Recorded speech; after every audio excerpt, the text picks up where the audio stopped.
And Rambhoru Mataji is one of very senior disciples of Srila Prabhupada. And in case you remember, we hosted one of the lectures on His Grace Prathu Prabhu, and that was a live lecture. Prathu Prabhu directly gave a lecture on this session. So Rambhoru Mataji is the good wife of His Grace Prathu Prabhu. So without wasting any time, first of all, I would like to play the lecture, and then at sharp 6 p.m., we'll hear the glorification of Her Grace Rambhoru Mataji. Hare Krishna.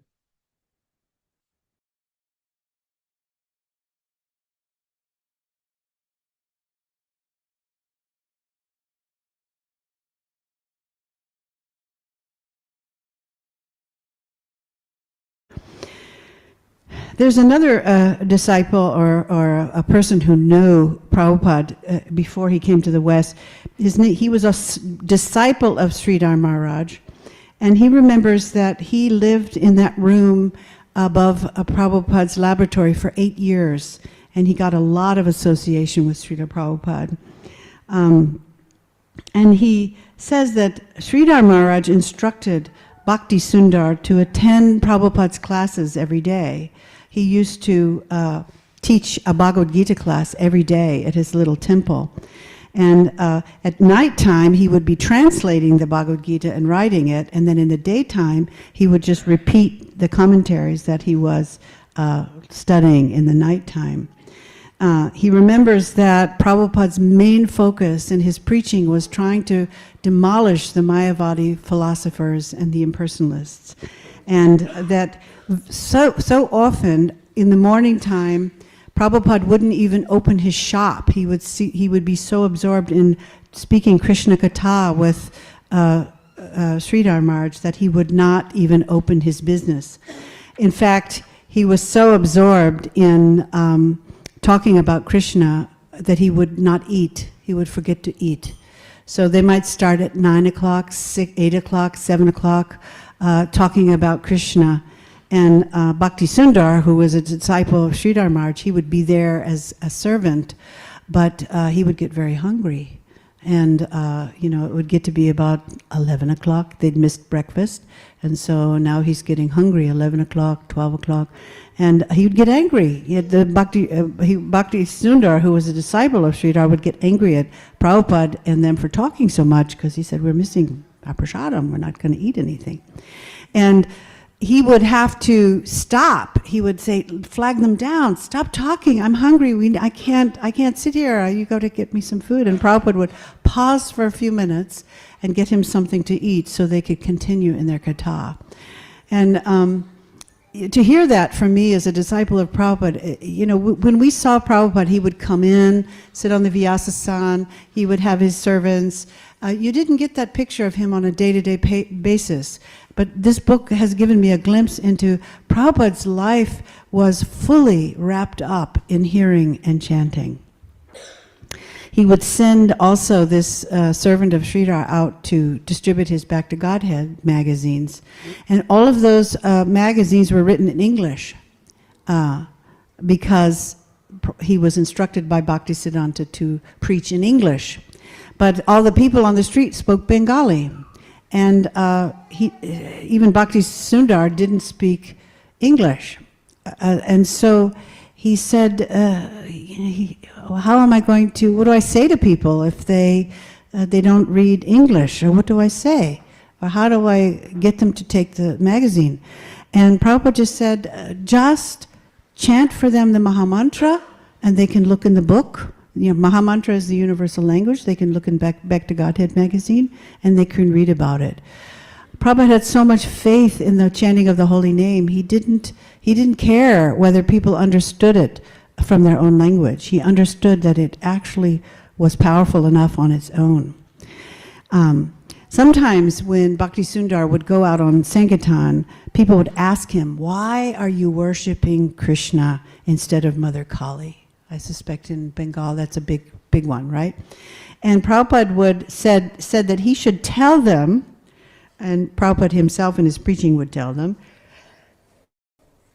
excuse me, he would tell them, so tell me, what do you get if you worship Mother Kali? What are you going to eat? And who are you going to associate with? Mother Kali, she lives in a cremation grounds, and her food is the blood of her sons, the asuras. Her garland is made of the skulls of her sons after she kills them and sucks their blood. If you want to be her associate, well, we don't mind, we don't object. But Krishna lives in Vrindavan, where he has many girlfriends. He has lots of cheese and milk and sandesh and butter and fruits and sweets and many other wonderful things. There we shall eat and play with the cows and cowherd boys in the fresh water of the Yamuna, with nice gardens and beautiful forests. So we want that kind of life. So you can do what you like with Mother Kali. You can drink that blood and wear garlands of skulls, but we will associate with Krishna. It's better food and better friends. Pretty good preaching trick.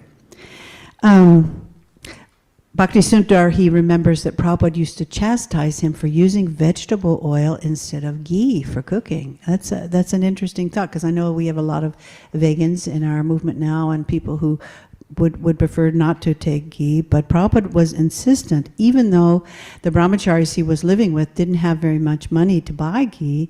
He said, at least you have to put a little bit of ghee in the food, because then it will be pleasing to Krishna. Krishna wants to have ghee. He remembers also, Bhakti Sundar remembers that Prabhupada's family life wasn't very happy. I mean, he was living with him for 8 years, so he could see that there was some tension there. And he had one son. This is something I never knew about till just recently. He had a son. Apparently, Prabhupada had 5 children, but he had one son named Prayagraj. And he had a kind of madness. He developed a kind of melancholy, like depression. So sort of free-floating anxiety, no real reason for it. He just was very depressed. And Prabhupada was very fond of this son because he was very intelligent. He had learned Shastra at a young age. But he met this girl in the neighborhood. And apparently it was bad association. And in Bengali culture, that was pretty prohibited in those days. And after that, somehow something changed with him. And he actually left the family home for 10 years. Nobody knew where he was. And Bhakti Sundar, the disciple of Sridhar, one day bumped into him on the street after he had been out of the home for 10 years. And Prabhupada's son Raj, he saw him on the street and he approached him. And he was looking like a beggar. And he was collecting torn pieces of paper and other things and putting them in his pocket. He was homeless. And when Prayag saw Bhakti Sundar, he recognized him and greeted him with, "Oh, Govinda, how are you?" And Bhakti Sundar said he watched Prabhupada's son by the side of the road to see what he would be doing next. And he said he just went on down the road. He greeted him, and he went on down the road picking up pieces of trash and putting them in his pocket. And he wondered to himself, what could have happened to such a boy? And he was such a promising young boy who had been very attracted to Shastra and whatnot, and all of a sudden that changed. Later on, Prabhupada asked Bhakti Sundar if he had seen his son anywhere. Have you seen my son Prayagraj anywhere? And Bhakti Sundar explained to Prabhupada what he had seen, that he had seen him as a homeless beggar on the street. And Prabhupada became very upset that he was roaming loose and that he was not being cared for. Clearly he had some mental illness. And there are other places where I have read that Prabhupada at one point tried to send him to an English counselor, therapist, and it seemed to help for a while, but in the end he never really got better. But Prabhupada instructed his sister Pishama that she should search him out, find my son, and take care of him. And you've made a vow that you would do this. So Pishama took responsibility for trying to find his son and take care of him. So that was, for me, as myself as a professional counselor, that was very interesting to know that Prabhupada, sometimes we think that people who are famous and enlightened, they haven't had a struggle in their family life. And clearly Prabhupada had his own struggle and somehow managed to emerge from it as an enlightened soul. At a certain point, he had a meeting with his sister and one of his sons and the disciple of Sridhar, and they were discussing, practically, I really probably need to follow the order of my guru, but who will take care of my family? I have 5 kids, I have a daughter who's not yet married, so who will take care? And Pishima, in this meeting, she says that, who's taking care of your family now? Since you've been preaching, you don't have any money. There's no money. And so it won't matter so much if you're not there, because you're not bringing any money. You're so busy with your preaching. And so Pishima, again, she said, I will take care of your family. I have 5 sons, and they have some income, and I will help you. There's no point for you to stay in a family who's not interested in Krishna consciousness. So they had already had that conversation before Prabhupada had that dream of Bhaktisiddhanta. So I suppose that he was rest assured that his sister would come through for him. Many of you who've been to Vrindavan. Who's been to Vrindavan before? Yeah, oh yeah, so these are not new things, but you know that Prabhupada's spent a good bit of time in Radha Damodar Temple. He has this beautiful little place there. And people remember him living there. And that he kind of lived there between 1960 and 1965. He would play the mridanga in the courtyard after he took his bath in the Yamuna River. And there was a devotee named Nirmal Chand who used to sometimes go with Prabhupada in the wintertime to take bath in the Yamuna.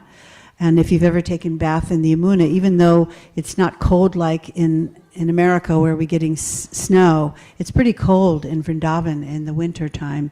But he learned from Prabhupada, he said, that if you take your bath in the Yamuna, where it's very shallow, like 2 or 3 feet deep, the water is a lot warmer, even in the morning when it's cold. That was news to me. I had no idea that was the strategy in taking bath in the winter in Vrindavan. You find a shallow spot that is got warmed with the sun, and then even in the morning, it has maintained its heat, so you're not freezing to take a shower.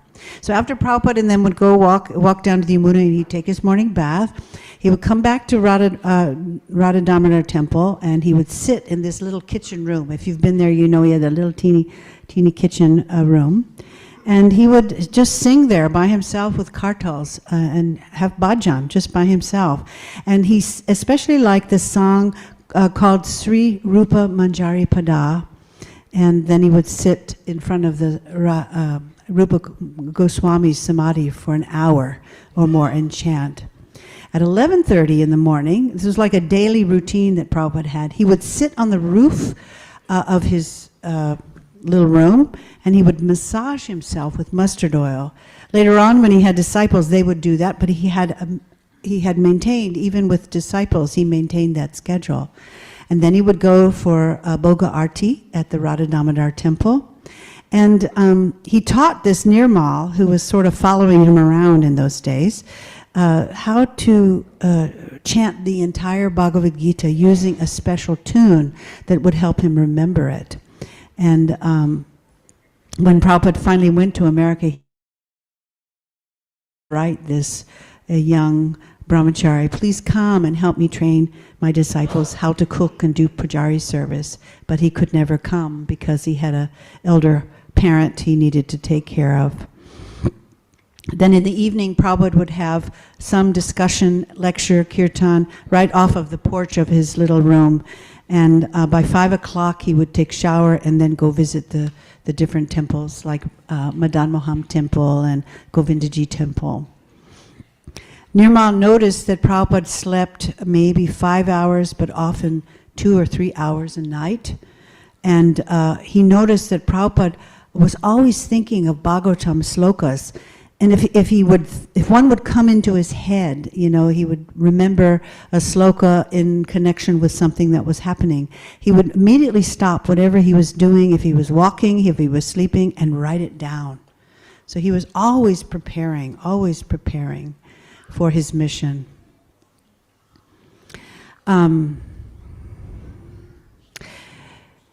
There was a godbrother of Sripad Nayananda, I guess, Sripad Nayananda Das Babaji. He remembers that Prabhupada was so humble that he offered dandavats to anyone who had been initiated before him. So Prabhupada, he actually met Bhaktisiddhanta 11 years before he took initiation. Still, he would offer that level of respect to people who had gotten initiated before him.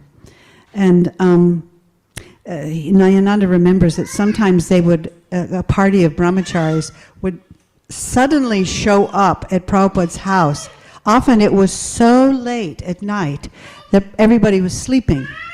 And still, Prabhupada would get up, open the door, welcome them in. He would give them his own room to sleep in. He would cook for them. And in the morning, he would get up and cook breakfast. So Prabhupada immediately received unannounced guests who were Vaishnavas. He was he had such a servant attitude. Later on, Nayananda says that when Prabhupada was living in Calcutta, he explained to him that he didn't keep installed deities in his home because his wife and family weren't very favorable to Krishna consciousness.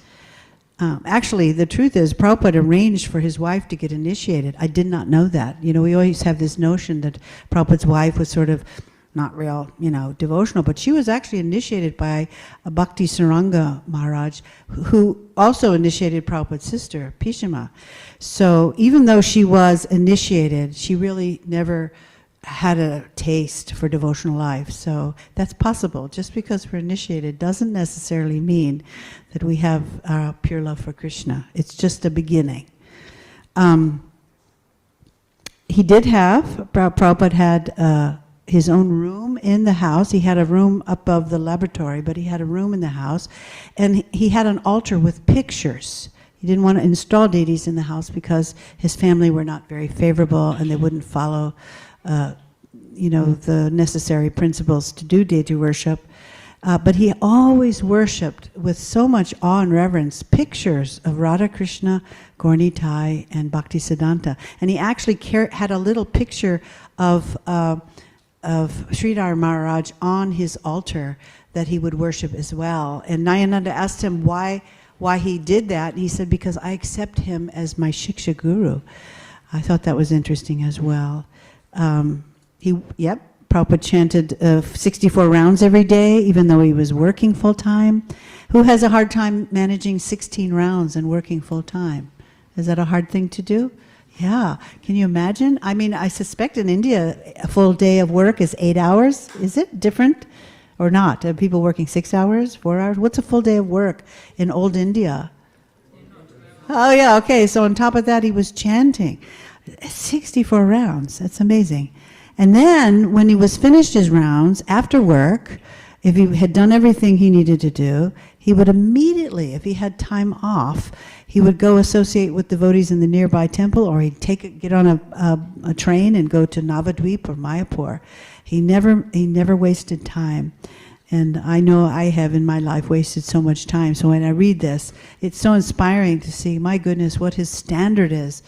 Prabhupada told us, that we are going to have to run as his disciples to catch up. If you think you're going to follow me, you're going to have to really speed it up because we're really behind.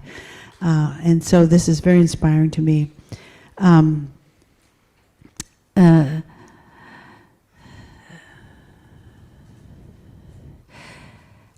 This is a nice story where Nayananda remembers Bhaktisiddhanta was pacing up and down, chanting upstairs in a Gaudiya Mat in Mayapur area.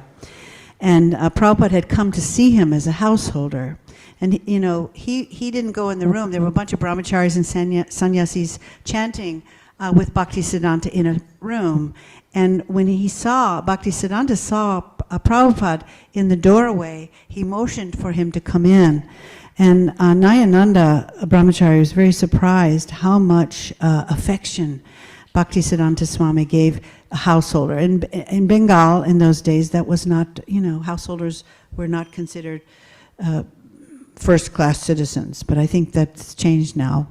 But it was interesting that for Nayananda to see how much respect and how much honor he gave Bhakti Prabhupada.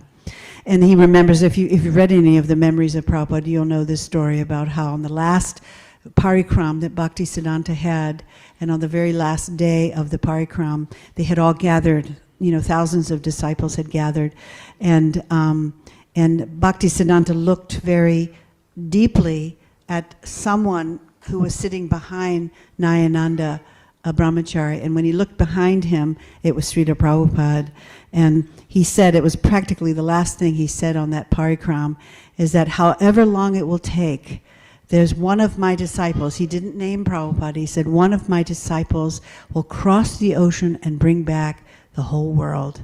And that was clearly Srila Prabhupada. Very, very awesome. He also said that Prabhupada was a universal physician and that he must take his cure to the whole world outside of India and to the West. Sripadacharya, a different disciple of Bhakti Pragya Keshava Maharaj, he says he remembers when Prabhupada was a householder, he would always bring a bag of sweets with him to the mat. And he would try to encourage the brahmacharis to chant by awarding them with a sweet for chanting so many rounds. I mean, that's amazing. You would think that the brahmacharis would be setting an example of chanting, but look at Prabhupada, he's giving them sweets to get them to chant. So that must have been a very low standard of bhakti. But anyway, that you almost so you would do that with your pet or something, and then get him to jump, you give him a sweet. Strange. But he was very respectful, even though, to all the renounced people and elders.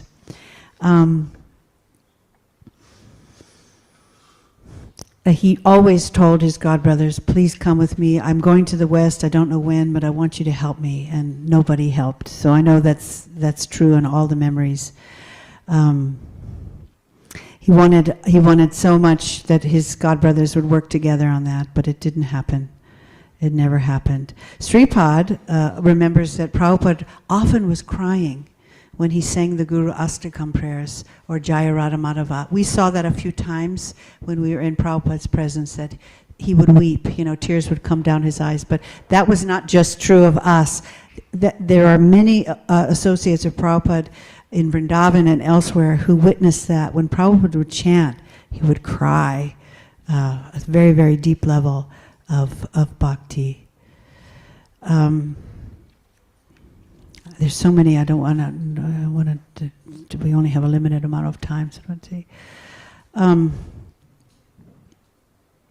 There's a memory from Gaur Krishna Goswami, who attended a seminar of Prabhupada when he was only 12, and he said that Prabhupada mostly lectured in Sanskrit. Interestingly enough, I know when we met Prabhupada, he was speaking in Hindi and Bengali mostly, and English, but he was mainly preaching in Sanskrit.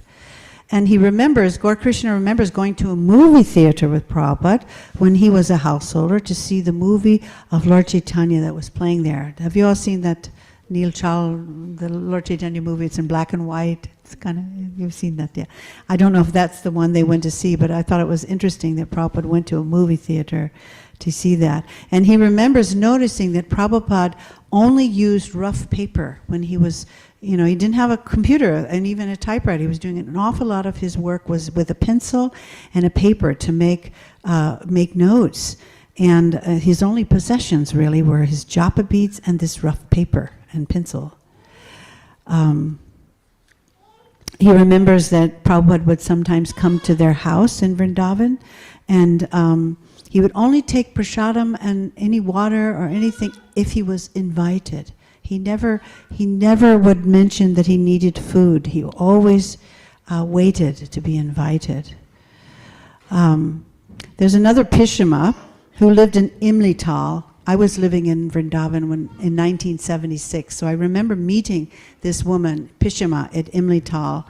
There was like a Mataji's ashram there, and she was living there. She had moved to Vrindavan when she was 20 years old because her husband had died. So she was still living there in 1976, and I remember seeing her. And when she was interviewed, she said she remembered that after Bhaktisiddhanta left the planet, Prabhupada approached his wife and his sister and said, so who are you going to take Diksha from now? the guru has left. Who are you going to take initiation from? So Prabhupada arranged for his wife and his sister to take initiation from Prabhupada's godbrother.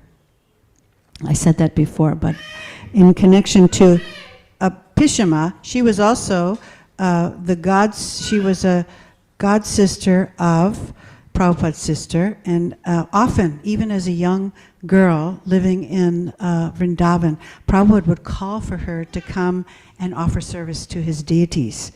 And he used to refer to her as Beti, Prabha Beti, which means, as you know, daughter. And he often told her, because she worked, she was a very hard worker, to first Harinam, then Hari Bhajan, then Seva. He said to her, if all you are doing is working, this is not good. Always do kirtan and don't waste time. And I know most of us, we probably get busy. We're so passionate in working. And then if we have time, we're nodding off, sleeping and chanting and stuff. But Prabhupada tried to help us see that first we need to take care of our sadhana, and then seva is important too. But often it's backwards. You know, we do a lot of work and then we're too tired to really chant or chant well. When Prabhupada when Prabhupada became a sannyasi, he would no longer allow this Pishama to cook for him or do services there. Even she was 25 years old, and he would have discourses in his room or on the balcony or in the porch of his room.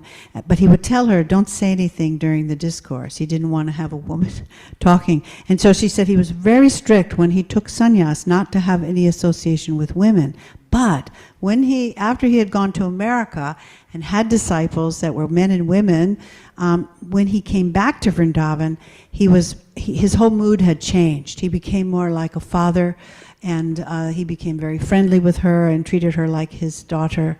And so it was a totally different mood than when he was just a sannyasi. He had sort of realized perhaps that, you know, as a teacher and as a guru, you really do need to have relationship with the people that you're teaching.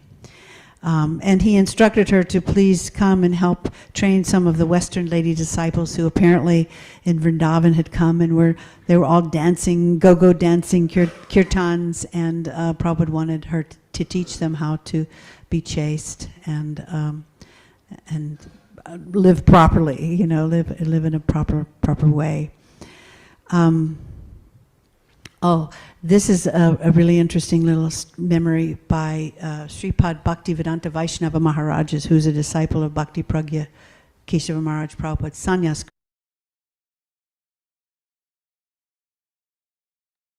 Hare Krishna. Actually, when we start hearing from Srila Prabhupada disciples, we don't really want to stop because there are so many glories of Srila Prabhupada. So sorry for the interruption, but with the time limit, we have to proceed. I can share the lectures link in the group. So hearing basic about Her Grace Rambhoru Mataji, I would share the PPT.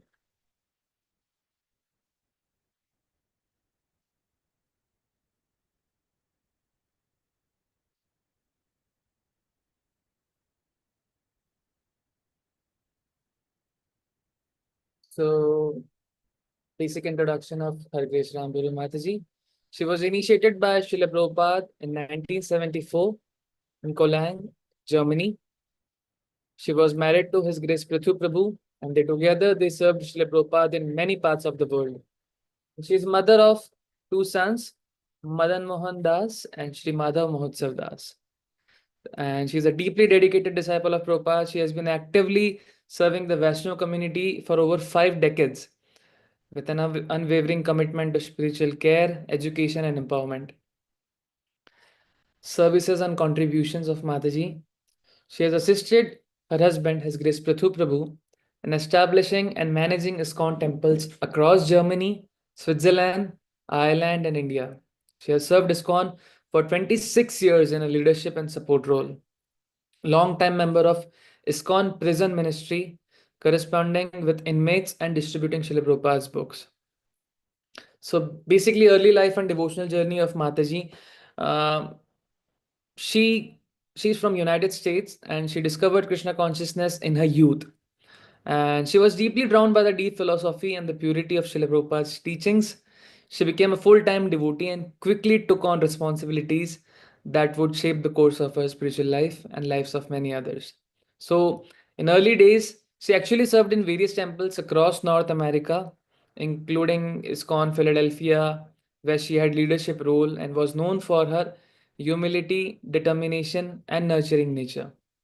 And apart from this, she had a natural gift for listening and guiding devotees, and that mainly diverged her for a specific role in pastoral care and emotional well-being, a field that was rarely undeveloped in ISKCON at that time. Services at ISKCON of DC, counseling congregation members, assisting with book distribution and Harinam parties, writing for ISKCON DC blog, offering spiritual support at Dulles International Airport as an airport chaplain. So, in case you don't know what what chaplain means, it's a kind of counselor, guide, or a spiritual person who teaches at school, prison, hospital, and airports, etc., places like that. So that's a deep. Mataji has a very amazing educational background. She has done BA in religious studies from Guildford College. She has Masters of Divinity, Claremont School of Theology, MS in Patient Counseling, Virginia Commonwealth University, Certified Educator in Clinical Pastoral Education. Apart from this, Board Certified Chaplain from Association of Professional Chaplains, completed 4 units of clinical pastoral education at Yuma Regional Medical Center. She served as adjunct faculty at the Elite School of Health, VCU, trained as a healing touch practitioner and therapeutic harpist. She also served as a senior resident chaplain at VCU Hospital. Apart from this, from 2010 to 17, she was director of St. Camillus Center. These are all medical homes where Mataji was supporting spirituality. So we can, I mean, you can be confused like these are all medical degrees. What's that related to Krishna consciousness? She used her main course stream for preaching. She was one of the preachers in all the centers. She led the urban interfaith chaplaincy program in Los Angeles. I mean, these phrases sound like it's not related to Krishna consciousness, but she was infusing Krishna consciousness through all these programs. She provided spiritual care in hospitals, hospices, East Lake Juvenile Prison, Homeboy Industries, and more. Imagine a Mataji doing preaching in prison, that too in American prisons. You know how difficult it is to tame such guys. Apart from this, she also trained and supervised aspiring chaplains in clinical spiritual care. So we might have seen that not in India much, but in foreign countries there is a provision like devotees go to places like hospitals, because you might have known this fact that hospital is one of the places where spirituality arises by its own. So taking into consideration the best use of the bed barking, she is using these places to nurture spiritual practices. And Karuna Care Education. She is the founder of Karuna Care Education after prayerful reflection of how to best serve Srila Prabhupada using her education. She offers training to second initiated devotees to become lay ministers and chaplains, equips devotees to serve in hospital, hospices, prisons, orphanages, assisted living facilities, and ISKCON communities. So, regarding this Karuna Care Education, in order to train others in this important service, she established this Karuna Care Education.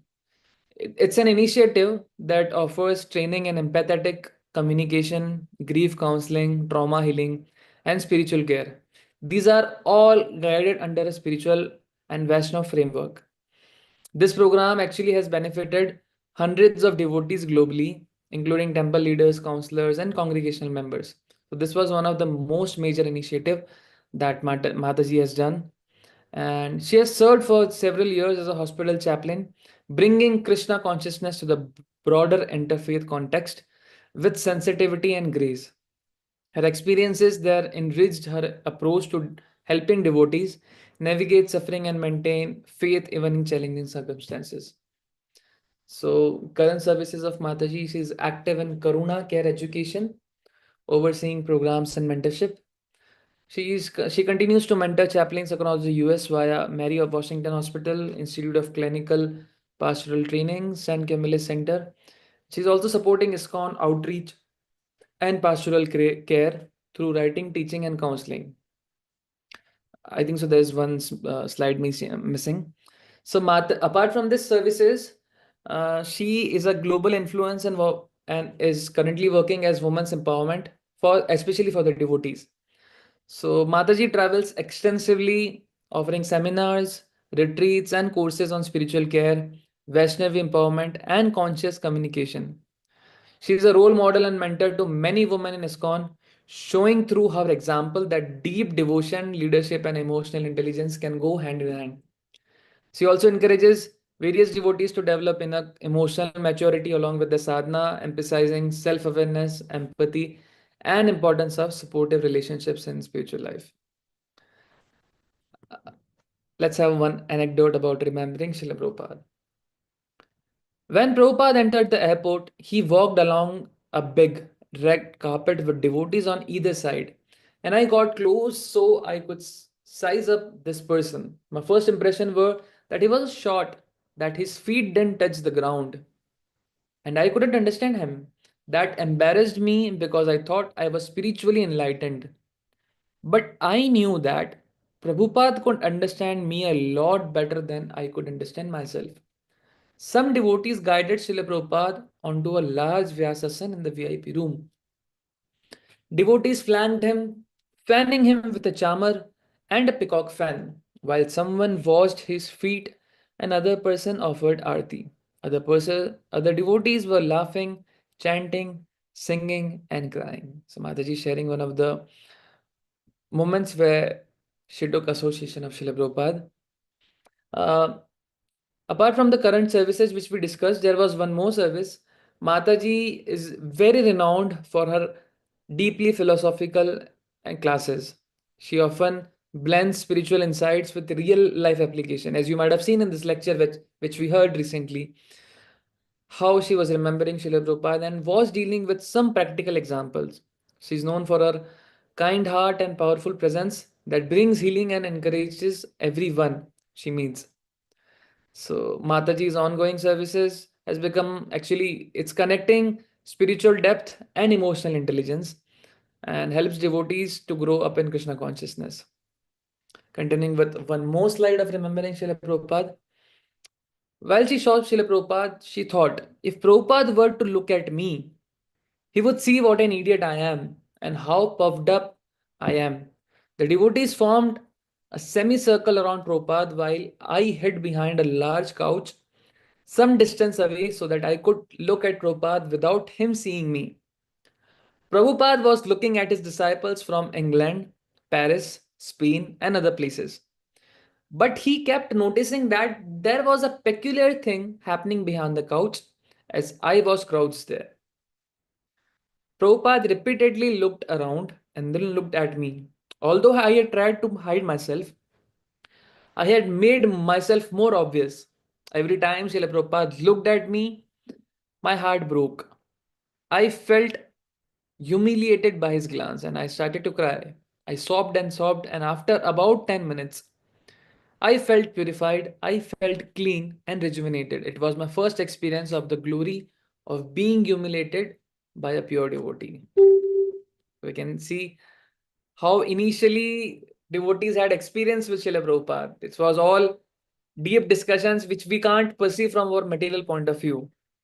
So we can see that Mataji is not known much in India because you might have heard Mataji's name for the very first time here in this lecture, in this session.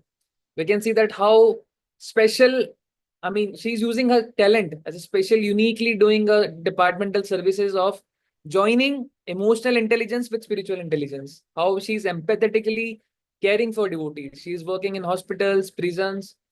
She's just working for the welfare of Krishna consciousness. She's working day and night for this. You can see how amazing this Srila Prabhupada disciples don't leave a room for us so that we can, you know, think a while, like हम लोग ISKCON में क्या कर रहे हैं? They are just impressing us each day.